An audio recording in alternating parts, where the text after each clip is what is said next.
I think there is a culture in this office where when you work to hold people accountable, you become a target. Garien Gatewood, Chicago's first deputy mayor for public safety, has been fired. Manny Whitfield, director of violence prevention, was also let go. He says he was given no reason today for the sudden termination other than they wanted to go in a different direction. Many people do not know what the plan is. In addition to not knowing what the plan is, in the deeper concern is also about the inconsistency and changes in the plan. More than 20 city council members have now signed a letter condemning the move and what they call character assassination from the mayor's office. So Chicago just had its lowest murder rate in 60 years. 60. You'd think the man that is responsible for that, the guy the mayor himself gave credit for driving the violence down, would be getting some kind of promotion. Maybe a raise, maybe a little press conference, something positive. Instead, he got fired. No explanation. The mayor didn't even pick up the phone, just sent 2 staffers to his office and said,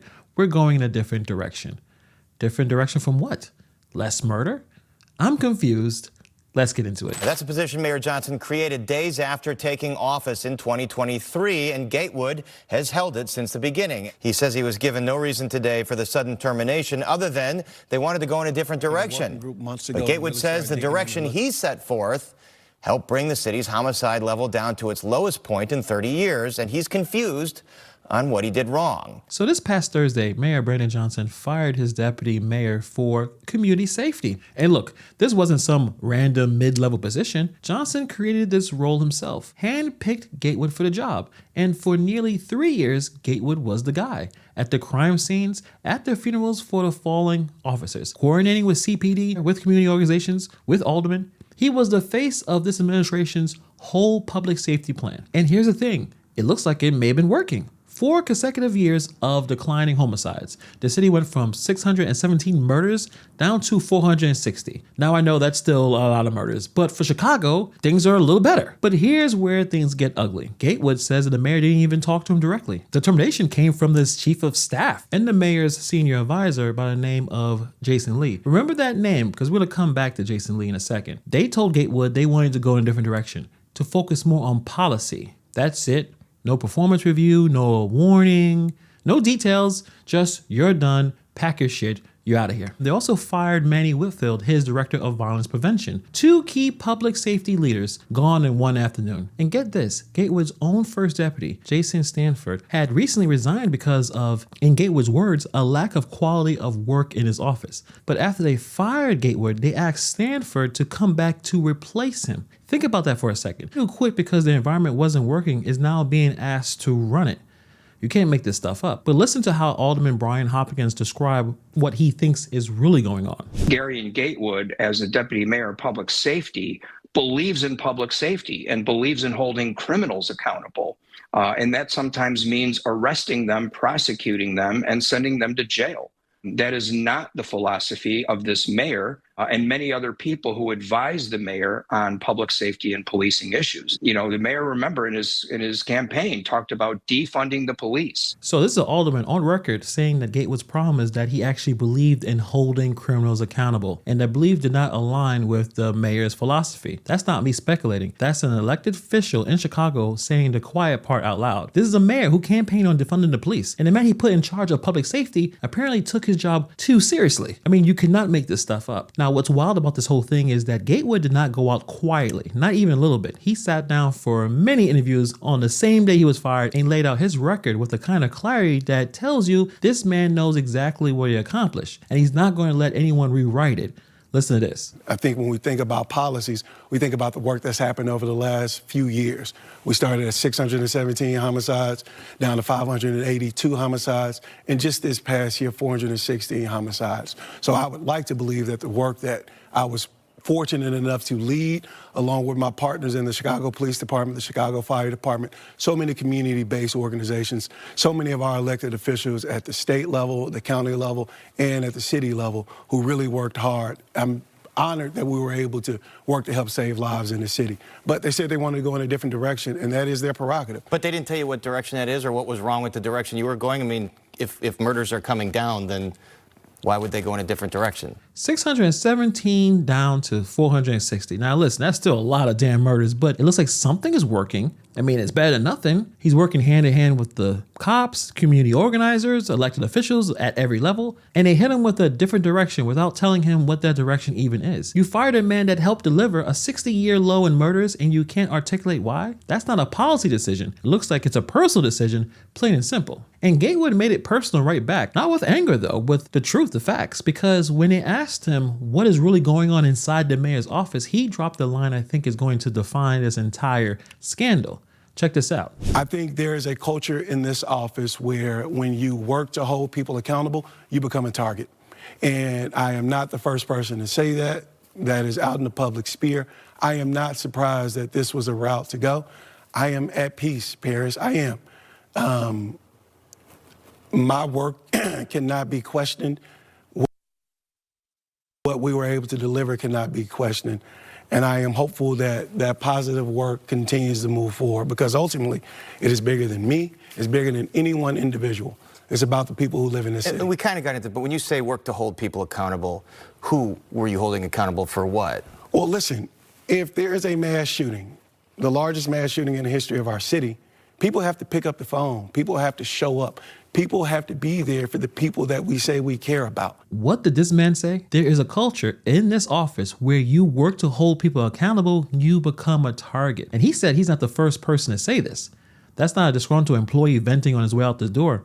He's talking about a pattern of being described by someone who's lived it from the inside for 3 years. And when he went further talking about the largest mass shooting in the city's history and saying that people need to pick up the phone, people need to show up, he's not being subtle here. He's saying that leadership was absent when it mattered the most. And it seems like he got fired for pointing it out. Okay, now here's where the receipts really start to stack up here. Do you remember Jason Lee, the senior advisor that told the deputy mayor to get the hell out of there? Back in October 2025, Chicago's inspector general recommended that Lee to be fired and be placed on a do not hire list. Why? Because Lee refused to cooperate with an investigation. And Alderman Bill Conway accused Lee of conditioning city services on Conway's vote for the mayor's legislative agenda. Basically an alleged kickback. Help the mayor pass his tax plan or your ward doesn't get help cleaning up the dangerous homeless encampment. Alderman Bill Conway says it was 2 years ago when mayoral advisor Jason Lee took him into the room to offer the 34th Ward alderman a deal.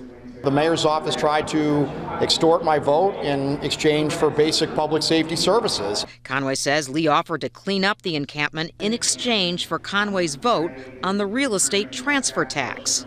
And that was a basic public safety service that every ward should get and shouldn't be tied to legislative votes. Mayor Johnson refuses to fire Lee because the mayor's office claims Lee would only cooperate with an attorney present.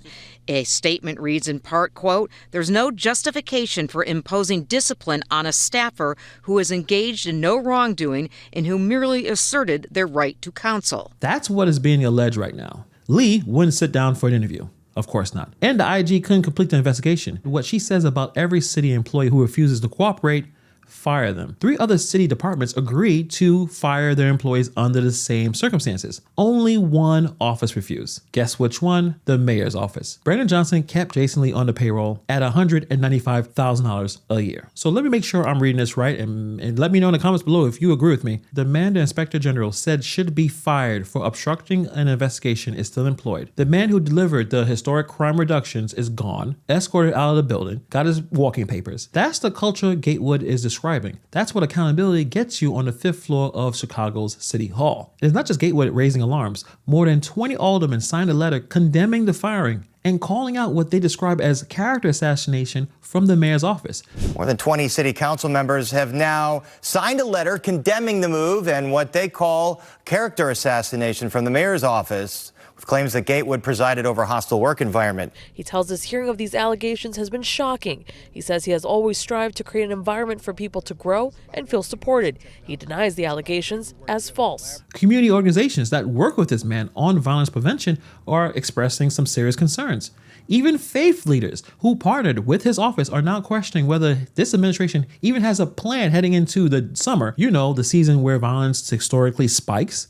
Great timing, by the way. The move took many by surprise, including members of the Chicago Faith Leader Coalition, who worked with the former deputy mayor on violence prevention strategies. Many people do not know what the plan is. In addition to not knowing what the plan is, in the the deeper concern is also about the inconsistency and changes in the plan. Sources inside City Hall have told WGN that Gatewood's termination has to do with allegations of a hostile work environment.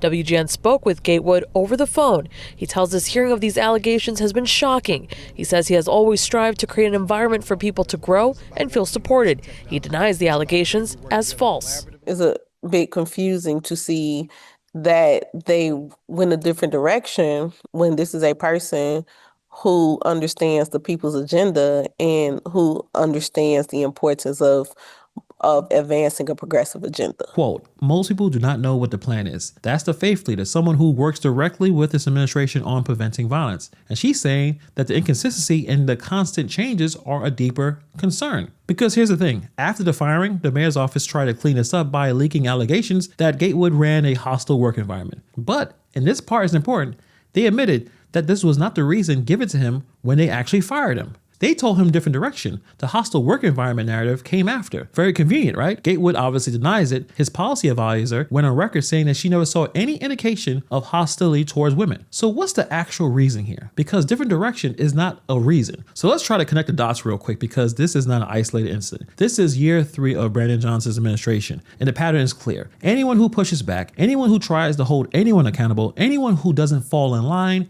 they get fired. The entire CPS Board of Education resigned last year because of the dispute between Johnson and the CEO he wanted gone, Pedro Martinez. His first communications director, Ronnie Reese, kept on for months despite multiple harassment complaints from staffers because he was a close friend of the mayor. Reese literally told people he was untouchable. Senior staff turnover has been relentless. And get this, the same week Gatewood was fired, a former city official filed a whistleblower lawsuit alleged that she was fired in retaliation for agreeing to cooperate with the Inspector General investigation.